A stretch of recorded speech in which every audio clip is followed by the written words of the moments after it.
অনেক মসজিদ আছে, এরকম প্রচুর মসজিদ। আমরা যখন বিভিন্ন প্রোগ্রামে যে গ্রামীণ ইমামরা আমাদেরকে বলেন যে তাদের বেতনই হচ্ছে ৩,০০০, ২,০০০। হ্যাঁ, এমন এমন মসজিদ বাংলাদেশে আছে যে মানে কোনো অর্থ, নগদ অর্থ নাই বেতন। কয়েকদিন আগে আমি একটি কেস পেয়েছি, হচ্ছে মুক্তাগাছার পদুরবাড়ি বাজার একটা এলাকা আছে। তো সেখানে একজন ইমাম আমাকে জানালেন যে তার বেতন হচ্ছে যে মানে বার্ষিক যে দান উঠে, দান, সে দান, যখন দান আসে মৌসুমি ধানগুলো আসে, সেখান থেকে তাকে একটা ধান দেয়া হয়, এটা হচ্ছে তার বেতন। তিনি সেটা ধানটা নেন, আর বিনিময়ে তিনি সারা বছর এখানে ইমামতি করছেন, নগদ কোনো অর্থ দান নাই। এটা কিন্তু আরো অ্যাভেলেবেল এলাকায় আছে, শুধু তিনি নন। যাকাতের কথা আলেমরা বলে থাকেন, ইমাম সাহেবরা বলে থাকেন কুরবানি হবে, সেটার ফজিলতের কথা, সেটার ফাজাইলের কথাও ইমাম সাহেবরা, খতিব সাহেবরা বলে থাকেন।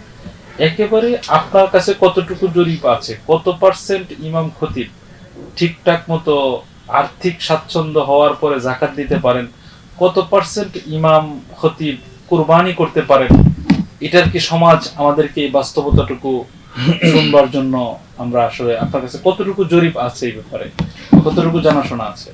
ধন্যবাদ। আসলে ইমাম সাহেবরা মসজিদের মেম্বার থেকে আপনি যে কথা বললেন, যে জাকাতের কথা, কোরবানির ফজিলতের কথা বর্ণনা করেন, দান সাদাকার কথা বলেন, কিন্তু আলহামদুলিল্লাহ ওলামায়ে কেরামের হাতে যত টাকা আসে, মানে অর্থাৎ কম আসুক বেশ আসুক, ওলামায়ে কেরামের এই অন্তত এই জায়গাটাতে তারা খুবই বুজুর্গ যে তারা দান করেন। আমরা দেখেছি আলহামদুলিল্লাহ বিভিন্ন জায়গায় যখন আমরা পার্টিসিপেট করি বিভিন্ন প্রোগ্রামে, তখন আলেমদের অল্প আছে, এই অল্পের মধ্যেও ওলামায়ে কেরাম যেভাবে মেহমানদারি, যেভাবে দান সাদাকা বলেন, যেভাবে সুন্দরভাবে সামাজিকতা মেনটেন করেন, এটা খুব নজিরবিহীন। এটা আল্লাহ সুবহানাহু ওয়া তাআলার বড় একটা বড়। কিন্তু এই যে আলেমরা স্পেসিফিক আমরা যদি বলতে চাই যে কারা কারা মানে এখানে তারা দিতে পারেন না, মানে কোরবানি অথবা জাকাত, সেখানে আমি বলবো যে শহরে ইমামদের খুব একটা বড় শ্রেণী দিতে পারে এমন না। শহরে ইমামরা হয়তো একটু ভালো ইনকাম করেন, ইনকাম বলতে তারা হয়তো একটা মাদ্রাসা নেন অথবা একটা মসজিদ নেন, সেখানে হয়তো তারা কিছু পান, কিন্তু তাদেরকে আমরা দেখি তাদের বেতন বড় বড়, ঠিক আছে, কিন্তু তাদের বেতনের পাশাপাশি আমার হযরত যেটা বললেন যে তাদের খরচও তো বেশি, খরচও কিন্তু অনেক বেশি।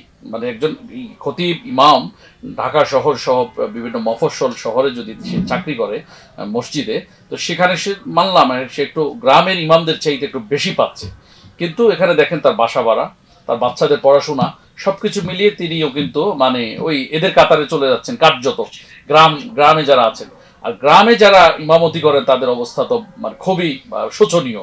তারা দেখা গেছে যে অনেক মসজিদ আছে, এরকম প্রচুর মসজিদ। আমরা যখন বিভিন্ন প্রোগ্রামে যে গ্রামীণ ইমামরা আমাদেরকে বলেন যে তাদের বেতনই হচ্ছে ৩,০০০, ২,০০০।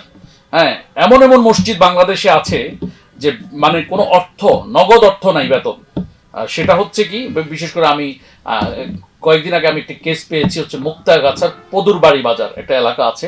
তো সেখানে একজন ইমাম আমাকে জানালেন যে তার বেতন হচ্ছে যে মানে বার্ষিক যে দান উঠে, দান, সে দান, যখন দান আসে মৌসুমি ধানগুলো আসে, সেখান থেকে তাকে একটা ধান দেয়া হয়, এটা হচ্ছে তার বেতন। তিনি সেটা ধানটা নেন, আর বিনিময়ে তিনি সারা বছর এখানে ইমামতি করছেন, নগদ কোনো অর্থ দান নাই। এটা কিন্তু আরো অ্যাভেলেবেল এলাকায় আছে, শুধু তিনি নন। তো এই ইমামরা আসলে দিতে পারেন না। তো এখন আমাদের যেই বিষয়টা মনে রাখতে হবে সেটা হচ্ছে যে যারা ইমাম আমরা আছি, তো আমাদেরকে এই জায়গাটা থেকে বেরিয়ে আসার একটা চিন্তা ভাবনা করতে হবে। আপনি একজন কিন্তু আলেম, আমি আপনাকে দিয়ে উদাহরণ দিই। আপনি যে একজন আলেম, আজকে যে আমরা যে স্টুডিওতে কথা বলছি, যেখানে আপনি অফিস করেছেন, অনেক টাকা পুঁজি এখানে লেগেছে আলহামদুলিল্লাহ, আমি দেখতেছি। তো এই যে এটা আপনার মাইন্ড সেট আপ কি, মাইন্ড সেট আপ, আপনি কিন্তু আবার পাশাপাশি মাদ্রাসার শিক্ষক, আপনি খতিব ইমাম। তো এখন আপনার অ্যাটিটিউডকে আগে কিন্তু ওই স্টেপে নিয়ে যেতে হবে। আমরা যারা ইমাম আছি, যারা বললেন যে কোরবানি দিতে পারি না অথবা মানে জাকাত দিতে পারি না, তাদেরকে ইমামতির পাশাপাশি ব্যবসা করার প্ল্যানিং করতে হবে। আলহামদুলিল্লাহ এখন অনেক ওলামায়ে কেরাম কিন্তু হাউজিং ব্যবসা করছেন, কেউ ওমরা হজের খেদমত করছেন, কেউ বা মানে নানা রকম ব্যবসা করছেন।